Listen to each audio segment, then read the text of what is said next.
You have questions? We have answers.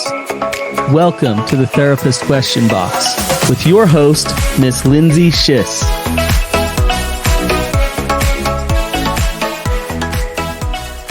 Welcome back to another episode of the Therapist Question Box. We are excited to have you with us today. We are here to answer your toughest questions, so don't be afraid to ask. Today I have with me Lauren Claus, who is a therapist at Therapy Utah. And before we start, Lauren, can you introduce us to the listeners that haven't met you yet? Yes. Hi, everybody. My name is Lauren. I have been working at Therapy Utah for a little over 2 years now, and I'm super excited to be back. Awesome. Well, we love having you at Therapy Utah and are so happy to have you on the podcast. Thanks for joining us. So today it is Thanksgiving. It's a week of Thanksgiving. So happy Thanksgiving to everybody. Lauren, what are you doing for Thanksgiving?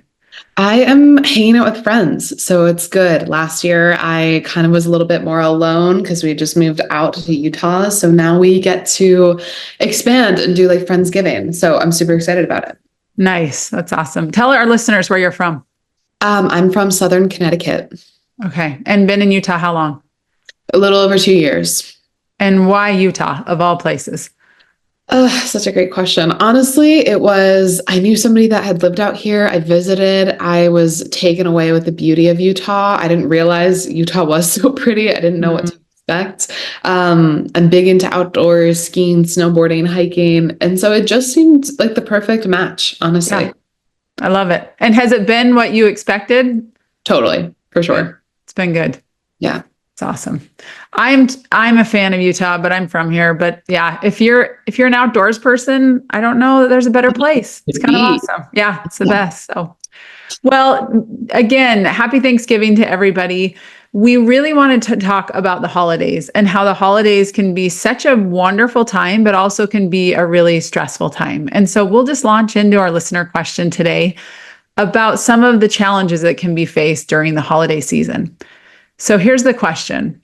The holidays are supposed to be joyful, but I often feel overwhelmed by family dynamics, financial stress, and expectations. How can I take care of myself and still enjoy the season? I don't think this person is alone in their question. I think this is a question a lot of us feel, and a lot of us feel complex emotions. Lauren, what are your initial thoughts when you hear that question? It's so realistic and so valid. It's you either love the holidays or you hate them or both. And I think, at least for me, speaking for myself, it's such a joyous time, but it does come with a lot of stress and wanting to make sure you have family time included and also taking time for self-care and putting your needs first. It can be a really tough situation, especially if you don't have the healthiest family dynamic or you're maybe living out of state like myself. And really just on social media, they always talk about the joys of holidays and to buy this and to buy that. And everyone's situation looks a little bit different. And so I don't even think there's just expectations around family, but also like societal and social media expectations about what your holidays should look like and what your house should look like and what you should be buying and eating and cooking. There's so much to it. That's such a good point, that this is not just about family dynamics. There's pressure from everywhere, right? When I think about that, I think you're saying societal expectations, there's financial strain, right? There is and then just personal, like how much energy do I have to give to these events and these people and everything like that. So I can see how these could really lead to burnout. So I would love if you could start with just a practical tip that you could say, okay, it's Thanksgiving week, I'm going to Thanksgiving with family. It could be some tricky dynamics. What tip would you give our listeners? What is in my control and what's out of my control? Sounds so basic, so simple, and almost like a little cheesy, I guess. But I almost would love if we can practice being realistic with ourselves. When it comes to expectations, we always have this, I have to do the best I can, or I have to be perfect. I have to, show up, and holidays need to be joyful and there can be no stress or sadness. And that makes us almost have to stuff everything down that have been building for the past year so that we can have a joyous holiday. And that means a lot of the time we're neglecting ourselves, our emotions, our mindset, stressing about taking off from work and, avoiding all of that. And I think a lot of times we forget, what do I actually have control over in this situation? If I walk into a Thanksgiving dinner knowing I have an okay family situation, like I get along with everybody, but I don't feel super connected to my family group or dynamic at this time, what is in my control? What could I do, right, to help that process? And then what can I also let go of and take maybe some expectations away to ease my anxiety and my stress? So I love that idea of what is in my control and what isn't. And I think some of our pain and our frustration comes from trying to control things that are not ours to control. Yes. I think we have all been in that place where we think, oh, but I can't say this because this will be their response. Well, actually, their response is not your business. You don't have control of that, right? And so really getting clear on that, I think, is such a great perspective. The other thing you said is just, what can you accept, right? What is okay? And what can you, and as I hear that, I think radical acceptance, right? Radical acceptance is sometimes really challenging to say, you know what, my family dynamic may not be what I want. This relationship may be difficult. And yeah, there's going to be a spotlight on it today or during the holidays. And how do I accept that, right? Not to accept it forever and ever, amen, but to say, right now in this moment, is this the time to really grind out all the family issues? Or can I be at this Thanksgiving dinner and actually just enjoy it and maybe table some of those things for a future time? Totally, 100%. And I think it's a skill that takes a lot of practice, right? This isn't something overnight. I know it's called radical acceptance and it's almost feels like it's an overnight thing. And for part of it, it is, because it can just be a mindset that you simply do just practice in that moment, but it also takes like commitment for that, like to sit at the dinner table and acknowledge, I don't feel safe right now, or I wish things were different, right? Being able to accept, okay, I have very limited control on that, but I'm going to choose to see this differently. I'm going to choose to sit at the table and just acknowledge I'm here for another Thanksgiving. I get to have a family to go home to, right? And then kind of working on exactly what are we grateful for? That's the perfect time to practice radical acceptance, to practice self-compassion, and to practice what's in and out of my control, all with gratitude surrounding it. Yes. And it sounds like such a nice idea, right? But we have all of those feelings coming up when we're at the table with somebody that we've had a history with, or, there's been a problem that hasn't been cleared up. How do we do that, right? How do we kind of say, you know what? We're not pretending it doesn't exist, but we're saying, we're going to shelf this for this interaction because this is my goal, right? I want to have a healthy interaction. And when we talk about radical acceptance, there's a reason it's called radical, because it's not easy. It's not something that just comes naturally overnight, no big deal. It's radical because it's hard, right? So as you were talking, it made me think about boundaries can be really helpful, right? I think sometimes boundaries get a bad rap when it comes to family members, but I want you to talk a little bit about how do you think, what are some practical tips for setting healthy boundaries with family during the holidays? Totally. I think, and I love, especially for our listeners that maybe struggle with boundaries, haven't really implemented boundaries before, start off really small. I feel like when we get into this shift of, okay, I have to have boundaries, I have to do this, I have to do that, we almost bite off too much that we can chew, right? Like we are like, oh, I'm just not going to talk to them. I'm not going to make eye contact with them. Like that's my boundary. And it's like, well, how realistic is that? Can we really commit to that, right? To me, a realistic and attainable boundary could be, I'm going to hug them and say hello, but I'm not going to engage in further conversation. If they start off the conversation pleasantly, I will respond pleasantly, but I will not dig into detail. Maybe I will sit a few seats away from them. I won't sit directly next to them. It can be, I think maybe this is for our listeners that have complex relationships with parents, especially boundaries and especially holidays. I feel like that's a big topic that gets brought up during our therapy sessions, is also acknowledging and saying no to your parents, or saying, yes, I can do that, but I need to do this first. right? If no is too hard of a word, but like being realistic in, okay, how could I answer and be supportive and be present in the moment while also putting my needs first? And really, a boundary at the end of the day is something to protect yourself, right? It's what will I do in response to somebody doing something to me? It's not a shutting away, right? It's not a pushback, but it's, hey, I've noticed that this affects me. And so therefore, I'm going to put this in place so that I feel safe and I can be present and I can be here. I love that. And, as you're talking, it makes me think we're not always announcing our boundaries to the world. In fact, often we aren't. We're just saying, you know what? This is what I know will and won't work for me. So I'm going to honor myself in holding this boundary. I think the other piece that is so critical is, what can I be comfortable with? As you were saying that, like, what is it that I can show up as my highest and best self? And what do the boundaries look like? Right. But I think sometimes we think boundaries are for other people, but they're really for us. We can make requests for other people, but really we hold the boundary. Does that make sense? 100%. Yeah.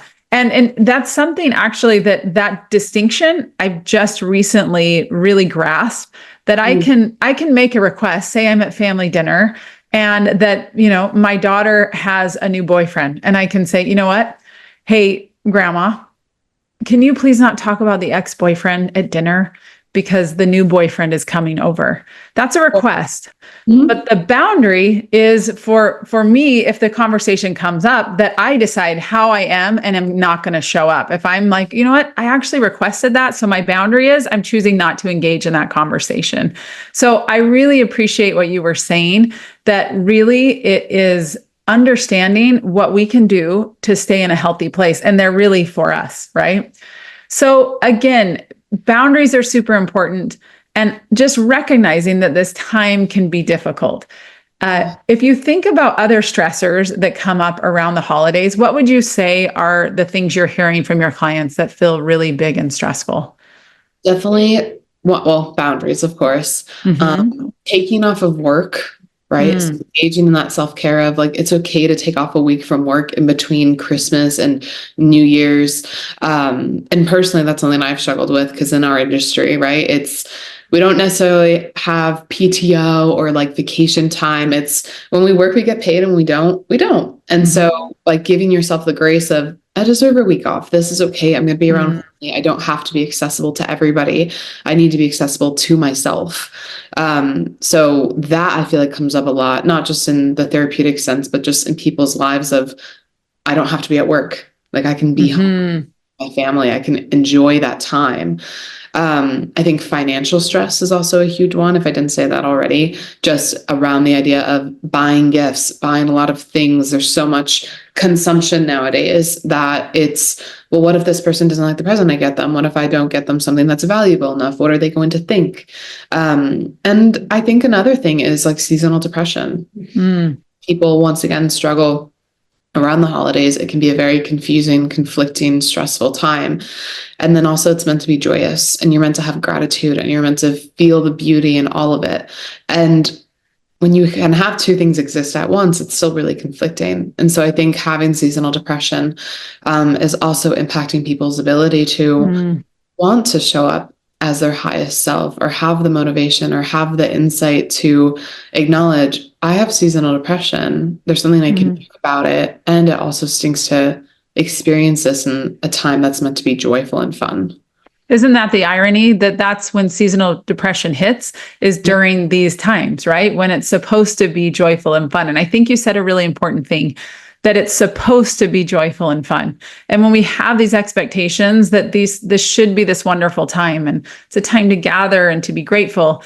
And if I don't feel that way, because I might have some seasonal depression, or I might have some grief, or I might have had a loss, or this relationship has transitioned, so I have some really heavy feelings around that, I also have this internal conflict of like, oh gosh, what do I do with that? And so what would you suggest when we're really saying, you know what, I have this expectation. In fact, not just an expectation, but I'd like to have a good time. I'd like to feel connected and close, but I have all these things on my heart or in my mental health that I'm struggling with. What would you suggest to our listeners if that is what they're experiencing? Take the time to work through what you have to go through. Don't push aside, don't step away just because it's the holidays. Embrace the fact that you have hardships. Embrace the fact that maybe you're going through grief or you're going through transition. Hold your own hand going through it, knowing, I know that I can do this. This is going to be hard. And I can also do hard things. And I can enjoy the holiday season if that's something that I choose to do. I think just once again, kind of going back to that radical acceptance of this is a really hard time for me right now. Things have been really rough. And I also can be okay, right? Yes. Really rough week. And then I can enjoy being alone and by myself or with friends and family on the weekends, knowing I'm not drowning. Or if we really are drowning, right? Ask for help. I think that's a big thing around the holidays is this, I'm a burden if I ask for help once again, because this is a joyous time. I should be enjoying my life. Why should I be struggling or being depressed? I don't want to bring other people down. This is supposed to be a great time of the year. I don't want to be a burden. And for anybody out there that thinks that they are a burden, you're not a burden. You have every single right to feel the way that you do. Your feelings are valid. You get to lean on people for support. That's such a privilege. And if you have that in your grasp, take it. And if you don't, then I encourage you to try and find it. I really appreciate that reminder that you are not a burden. And I think when people feel that way, what do? We shut down, we disconnect, and then everything feels worse and harder. But to recognize, like, actually, people want to help and they want to know what's going on in your heart and your mind. So, and if you don't feel like you have those people in your life, to seek them out, because that makes such a difference. So I really appreciate that. So one of the things you talked about was self-care, taking time off of work, right? So how do we help protect our mental health while navigating holiday obligations? What does that look like? And I know it's probably different for everybody, but do you have some practical suggestions on how we can navigate and just keep our mental health as, you know, as healthy as we can during some of these difficult times? I always strive on like take time away for yourself, right? So especially if you're in this busy hustle bustle time of year where you're with your family and you have all these people to meet, and maybe you come back for the holidays and it's like, oh my God, it's a family reunion. I have to connect with everybody. Truly make sure that you're also taking some time for you, whether it's just like an hour a day, whether it's like your morning skincare or just getting ready for the day where you put effort into yourself. Make sure that you also are putting you first in any capacity that feels realistic and attainable.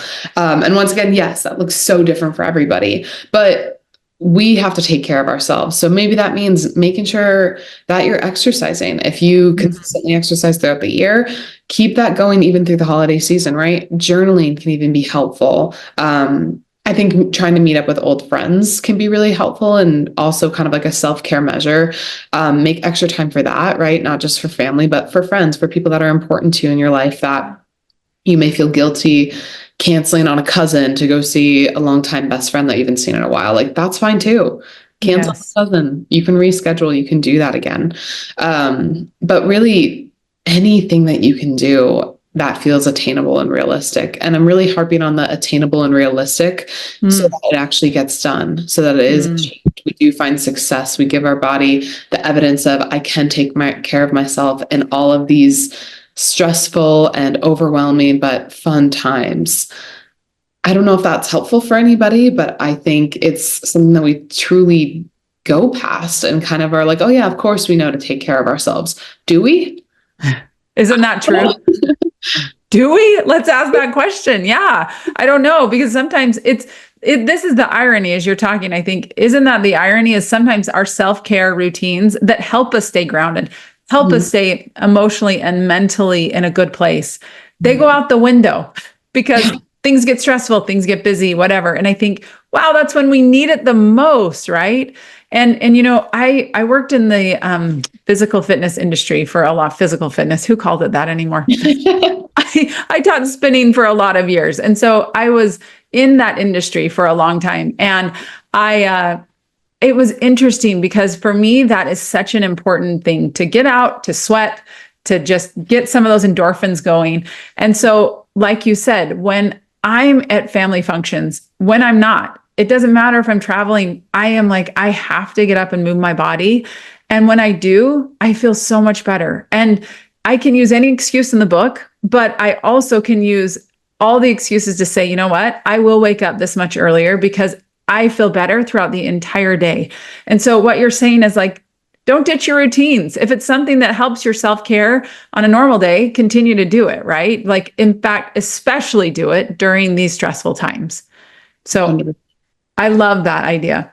So tell me if, I think often difficult conversations can come up, right? There can be difficult conversations. There are dynamics that are challenging and they are all together. So how would you suggest handling difficult conversation or potentially conflicts at holiday gatherings? This is going to sound, I hope this doesn't come across harsh, but I feel like it will. So viewers, please know that I'm not meaning to have it be harsh.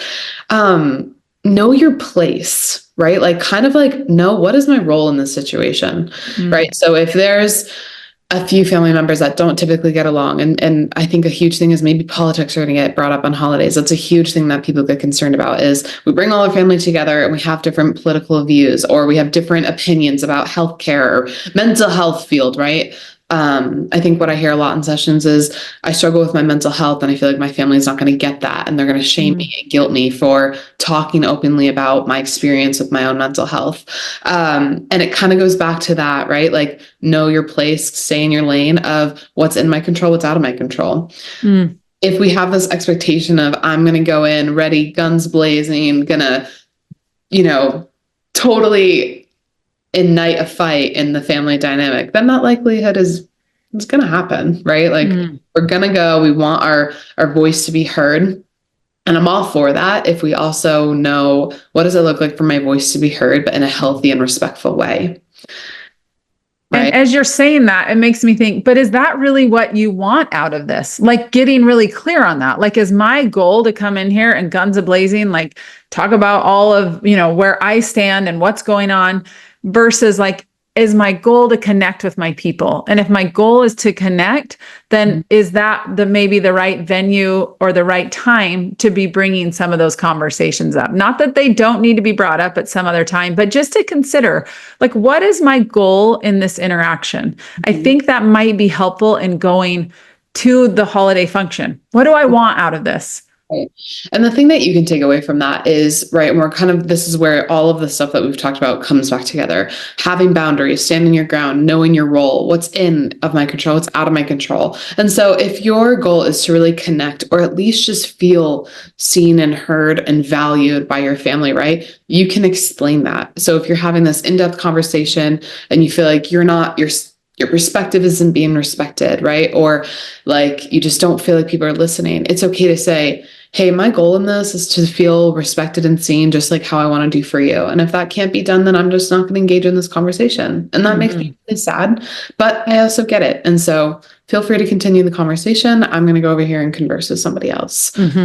Sounds super easy. It's also really scary and intimidating when we think about doing that. And so it's okay to also not do that perfectly. And I'll be honest, you probably won't do it perfectly because that's hard to do. Even my heart's like racing thinking about if I have to say that in front of anybody in my family, right? But like, what can you take away from that feels true to you, right? Can you then maybe just walk away from the conversation? Maybe you don't have to say anything, but does walking away still feel genuine and true? Does that feel right? Does that keep you safe? Does saying, oh, I don't really agree, but we can agree to disagree, and then once again, walk away from the conversation, maybe ask to change topics.